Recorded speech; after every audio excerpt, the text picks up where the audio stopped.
By the time they called the police on him for watering his own lawn, everyone in Oak Ridge Estates already knew who Malik Carter was.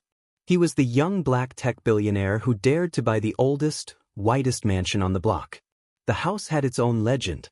Built in 1912, the Harrington House sat at the top of a quiet cul-de-sac outside a major U.S. city, a place where old money and inherited privilege moved like air. Generations of judges, CEOs, and politicians had lived there. Locals joked that the bricks were made from stock options and country club memberships. The joke changed the day Malik moved in. He arrived in a simple black hoodie, jeans, and sneakers, stepping out of a silent electric SUV. No flashy convoy. No paparazzi. Just a moving truck, a logistics team, and a woman with deep brown skin and tired eyes who leaned her head on his shoulder as they stood on the sidewalk. Her name was Nia. She had been with him when he was eating $2 instant noodles in a one-bedroom apartment with peeling paint and flickering lights. She had been there when his startup nearly died 3 times. She had coded with him until 3 a.m., then slept on his shoulder in co-working spaces that smelled like burnt coffee. Now she was here, staring up at the house that looked like a movie set. "You did it," she whispered. "Your mother would have lost her mind seeing this." Malik squeezed her hand. His mother never stepped into a place like this. She had cleaned houses in neighborhoods like Oak Ridge, coming home with cracked hands and tired feet. He had watched her fold other people's clothes, wash other people's dishes, scrub other people's floors, and still get followed around grocery stores like a thief. He promised himself, one day he'd buy a house that looked like the ones she cleaned, and his name would be on the deed. Now his name was on the deed, and on the group chat. Because inside Oak Ridge Estates, phones were buzzing. "Did you hear? Harrington House sold. To some tech guy. Carter. But tons of money apparently. You're joking." "I wish I was." The HOA president, a silver-haired man named Richard Whitman, watched from behind parted curtains as Malik's team brought in boxes, furniture, and equipment. Richard's jaw tightened as he saw servers, a wall-size monitor, and what looked like a small recording studio being carried in. Turning Harrington House into a tech cave, he muttered. "Not on my watch." The first incident happened within 48 hours. Malik woke up to 3 emails from the Oak Ridge Estates HOA. Notice of violation, moving trucks parked beyond authorized hours. Notice of violation, excessive noise during late evening. Friendly reminder, review Oak Ridge community standards regarding renovations, vehicle access, and signage. There had been no late-night noise. The trucks had left by 7 p.m. But Malik didn't argue. He replied politely, attached the contract with the moving company that confirmed the time, and thanked them for the friendly reminder. He wanted peace. He had bigger things to worry about: a new round of funding, a global product rollout, a hiring freeze. That evening, he stood outside with Nia, watering the lawn as the sun dipped. It was quiet. For a moment, he felt like he had broken some invisible barrier, a black kid from a one-bedroom apartment standing barefoot on the lawn of a historic mansion, holding a bright green garden hose. Then he heard sirens. 2 police cruisers rolled into the cul-de-sac, lights flashing. Neighbors peeked out from behind blinds. A few stepped onto their porches, hands on hips, arms crossed, watching like it was a show they had paid for. The officers stepped out, one hand resting on a holstered weapon out of habit. "Sir," one of them called out, "we received a call about a suspicious individual on this property." Nia froze. Malik glanced at her, then at the officers. "This is my property," he said evenly. "My name is Malik Carter. I'm the owner of this house." "Do you have ID?" the officer asked. It wasn't a violent question. It was casual, like he had said it 1,000 times. But it hit Malik like a slap he'd been dodging his whole life. He passed the hose to Nia, walked over, and pulled out his wallet. Driver's license. Property documents in his email. Company credentials. Everything a black man in a white world carries, not just for convenience, but for survival. The officers looked at the ID. Checked their computers. Confirmed his name. Confirmed the address. "Seems there was a misunderstanding," one finally said. "We got a report you were trespassing." On his own lawn, barefoot, holding a garden hose. Nia's grip tightened on the hose until her knuckles went white. Malik felt heat rise in his chest, but he swallowed it. "It's fine," he said quietly. "You're just doing your job." The officers left. The neighbors slowly disappeared from their windows. But the air didn't go back to normal. It stayed heavy, like smoke after a fire. That night, Malik sat in his home office, staring at the flickering security footage on his monitor. He had cameras installed on every angle of the property. Not because he was paranoid, because he was realistic. The cameras showed the police cars pulling up, the neighbors watching. One frame in particular caught his eye, a woman across the street raising her phone to her ear, glancing straight at his house. He zoomed in slowly. Her name was Susan. She had been cordial at the HOA welcome meeting, smiling thinly, asking what he did exactly and whether he'd be having a lot of staff and visitors. She had called the police on him the second day. Malik leaned back in his chair, chest tight. He had read about this. He had experienced it in stores, hotel lobbies, offices. But there was something surgical about how quickly it happened here. They didn't know him. They didn't care who his investors were, how many people he employed, how many scholarships he funded. All they saw was a black man in a white neighborhood, and that was enough to dial 911. He watched the footage again. The neighbors staring. The police walking up the driveway. His own face on a small screen, holding a garden hose like a weapon he didn't know he had. He realized something important. This wasn't random. It was a warning. And in Oak Ridge Estates, warnings were never the end. They were where things began. 2 weeks later, the first real problem arrived neatly printed on HOA letterhead. Subject: Urgent violation of architectural guidelines. Mr. Carter, it has been brought to our attention that recent exterior modifications to the Harrington property do not comply with Oak Ridge Estates' architectural and historic preservation standards. They claimed his new black steel gate violated visual harmony. They claimed his discrete security cameras were unsightly and not approved. They claimed the faint glow from his home office at night was light pollution. It would have been laughable if it didn't land like a threat. Nia read the letter over his shoulder, eyebrows raised. They really said your office light is disturbing the neighborhood? Malik exhaled slowly. Apparently my monitor is a weapon. They're not even pretending, she said. They didn't send these to anyone else for Halloween lights. He knew she was right. He had noticed the giant inflatable pumpkins, blinking string lights, and glowing skeletons that turned the cul-de-sac into a carnival every night. Nobody complained about those. Just his office light. He attended the next HOA meeting. It was held in a bright, spotless community clubhouse with framed photos of smiling white families on the walls. He walked in wearing a simple charcoal suit, no tie, laptop under his arm. Conversations dipped as he entered. Richard Whitman sat at the head of the long table, surrounded by board members. Susan was there. A few others, all white, middle-aged, comfortable, holding thin smiles like shields. "Mr. Carter," Richard said, standing halfway, extending a hand. "Glad you could join us. We want to keep Oak Ridge Estates special. I'm sure you understand." Malik understood more than they thought. He sat down. They went through routine business, landscaping contracts, pool maintenance, community events. His property came last, like the final act in a play everyone already knew the ending to. "We've had several residents express concerns," Richard said, turning to Malik with a politician's smile. "Your cameras, your gate, the traffic of service vehicles. We want to ensure everything aligns with our community's character." "Our character," Malik repeated internally. He heard the unspoken words, "our comfort, our control, our kind of people." Aloud, he said, "I'm open to adjustments, as long as they don't compromise my safety or my rights as a homeowner." There was a subtle shift around the table at the word rights. Eyes narrowed. Pens paused. Smiles flickered. Richard leaned back. "Of course, nobody is challenging your rights, Mr. Carter.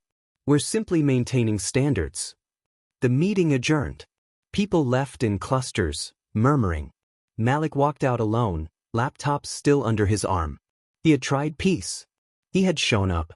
He had been reasonable. As he walked into the night, he felt something new settling in his chest. Not fear. Not confusion. A cold, focused anger. Because beneath their polite phrases and polite letters, he could see something clearly now. They weren't just annoyed. They weren't just uncomfortable. They were organizing. And he had no idea yet just how far they were willing to go. The first real sabotage looked like a simple inconvenience. Malik's trash cans disappeared. On a Thursday morning, he rolled them out to the curb like everyone else. Black bins, neatly labeled, lined up along the pristine street. The sun rose. Birds chirped. Sprinklers hissed. By afternoon, every bin was back in its place, except his. He checked the cul-de-sac twice. Walked around the block. Nothing. The bins were gone like they had been erased. A day later, he got a notice from the city. Failure to comply with waste management regulations, fine attached. He laughed, a short, humorless sound, and called the number at the bottom of the letter. They told him his cans were not present at pickup and reminded him he was required to keep them on the property in a specific manner. He checked his security footage. At 3:12 a.m., a dark SUV rolled past his house slowly. Two figures jumped out, hoodies up, gloves on. They lifted his bins, slid them into the back of the SUV, and drove off. The license plate was unreadable, deliberately covered. Malik watched it twice, then 3 times. This wasn't a prank. It was a message. We can touch your life in small, petty ways that cost you time and money and dignity. Nia rubbed his shoulders as he sat at the monitor. They're not just neighbors, she said quietly. They're at war with the idea of you existing here. The trash cans were just the opening move. Then the complaints started. Anonymous reports to the HOA about loud music at 9 p.m. when the house was silent. Claims that his landscapers left debris on the sidewalk, even though his team used leaf blowers and vacuums. A written allegation that he was running an unauthorized business out of his home, violating zoning rules. He ran a tech company with hundreds of employees in a downtown tower. He used his home office for late-night calls and strategy sessions. But in the HOA's hands, that became suspicious activity. Every few days, a new letter. Every few days, a new accusation. It wasn't about winning any one complaint. It was about exhaustion. Wear him down. Frustrate him. Make the mansion feel less like a home and more like a courtroom. The worst hit came one rainy night. Malik was on a video call with his legal team about a major partnership. Nia was organizing boxes in the hallway. The storm outside pounded the windows, thunder cracking over the city. Suddenly, alarms blared. The house shook with sound. Nia dropped the box, heart racing. Malik jumped from his chair and ran downstairs. The fire alarm panel flashed red. Smoke detection triggered in the garage. He yanked open the door to the garage and was hit by the sharp smell of gas. Not smoke. Gasoline. His Tesla was already coated in a thin sheen of fuel on the floor around it. A slow, deliberate pour, leading like a trail toward the garage door. One spark. One wrong switch. The entire garage could have gone up. Nia grabbed her phone to dial 911 while Malik hit the emergency shutoff, opened the garage door to ventilate, and checked the security feeds with shaking hands. He found it. At 2:43 a.m., a shadow moved near the side gate. Someone had approached the garage, slipped inside, and poured fuel around the base of his car. Their face was covered. Their clothes were dark. But their posture, their walk, it looked familiar. He zoomed in frame by frame. The next morning, the fire department came, careful, thorough, asking questions. The police followed, taking statements, writing reports. They treated it like vandalism. Maybe arson prep. Maybe a bad prank. To Malik it was something else. A warning escalated into threat. That afternoon, he got an email from the HOA. Subject: concerns about emergency services activity.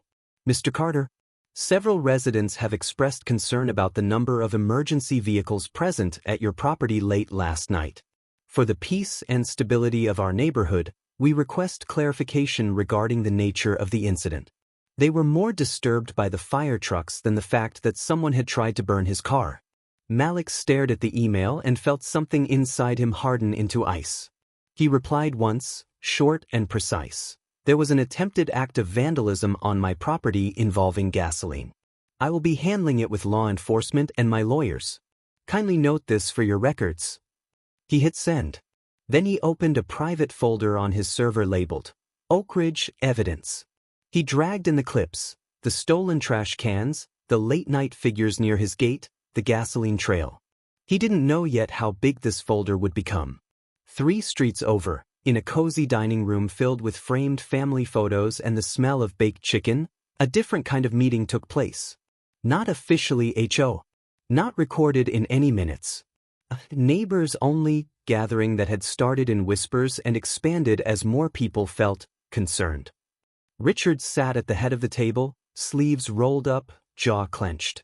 Susan was there, along with a couple, Mark and Linda, and an older man, James, who liked to begin every sentence with, "Back in my day." "This is getting out of control," Susan said, stabbing her fork into a piece of lettuce. "Police, fire trucks, cameras everywhere. This is not what Oak Ridge is." "What Oak Ridge is," James muttered, "is not what he is bringing."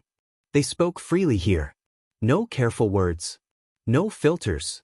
"He thinks because he has money he can change everything," Linda said. "Turn Harrington into some tech bunker." Richard watched them quietly.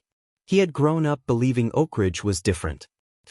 Protected from the chaos he associated with other parts of the city. He saw himself as a guardian of that separation. "He's not just any homeowner," Richard finally said. "You've seen his profile. Tech billionaire. Media darling. He's influential. If he stays, others will follow." "Others," James echoed, and everyone at the table understood. "So what do we do?" Mark asked. "We can't just ask him to leave." Richard took a deep breath. "We can't force him out," he said slowly, "but we can make it less comfortable for him to stay. We enforce every rule. We document every violation.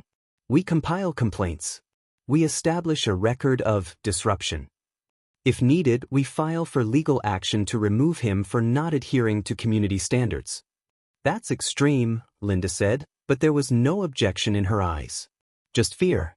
"It's not about him as a person," Richard lied. "It's about protecting our property values and way of life." They nodded slowly. It sounded noble when phrased like that. "What about the gas thing?" Susan asked. "That could make him more stubborn. Or get the police poking around." Richard's jaw tightened. "Nobody here is doing anything criminal," he said, voice firm. "We're using the system. That's it." But after the meeting ended, after the plates were cleared and hands shaken, Susan lingered at the door, arm brushing against Mark's. "You went too far," she whispered. He looked at her, eyes cold. "He wasn't supposed to find it," he said. "And nothing even burned. It was just a scare." "Next time," she said, "there might be cameras. Or someone might get hurt." Mark shrugged. "Maybe that's what it takes. People like him only understand fire." He walked into the night, leaving her standing in the doorway, suddenly unsure if this committee was still something she could control. Inside Harrington House, Malik and Nia sat at the kitchen island, untouched coffee cooling between them. Nia's hands shook slightly. "What if they try again?" she asked. "What if next time, it's not just the car?" "They won't," Malik said, though he didn't fully believe it. "We're upgrading the system. Motion sensors. More cameras." "This isn't normal," she said. "Millions of dollars in the bank, global company, and we're sitting here like we're hiding in someone else's house." The words landed heavy. Because that was the truth. The deed said it was his, but everything else screamed that he was trespassing in a place that never anticipated someone like him walking through the front door with keys in his hand. "I don't want to run," Malik said. "I'm not selling. I'm not letting them win." He opened his laptop and pulled up a document he had been working on silently. Title, Oak Ridge Estates. Incident log date, time, description, evidence link, witnesses. He began filling in the entries one by one. Trash can stolen. False police call. HOA letters. Gasoline incident. Anonymous complaints. He attached security footage. Screenshots. Email chains. "This is what we do," Nia asked softly. "This is what we do," Malik replied. We build. We document. And when the time comes, we hit back with facts, not feelings. He squeezed her hand. Beneath the anger, beneath the exhaustion, there was something else. Love for the woman who refused to let him shrink himself to fit someone else's comfort. Love for the mother who never got to see this house. Love for the kids in neighborhoods like the one he grew up in, who needed to know that wealth didn't erase racism, but it could arm you against it. Outside, the rain began again, gentle this time. The house creaked. The cul-de-sac lights flickered in the distance. Malik didn't know it yet, but the file he had just created would become the weapon that changed everything. Because while the secret committee was playing at harassment, he was quietly building a case. And in the world he came from, the world of data, servers, and receipts, the truth always left a trail.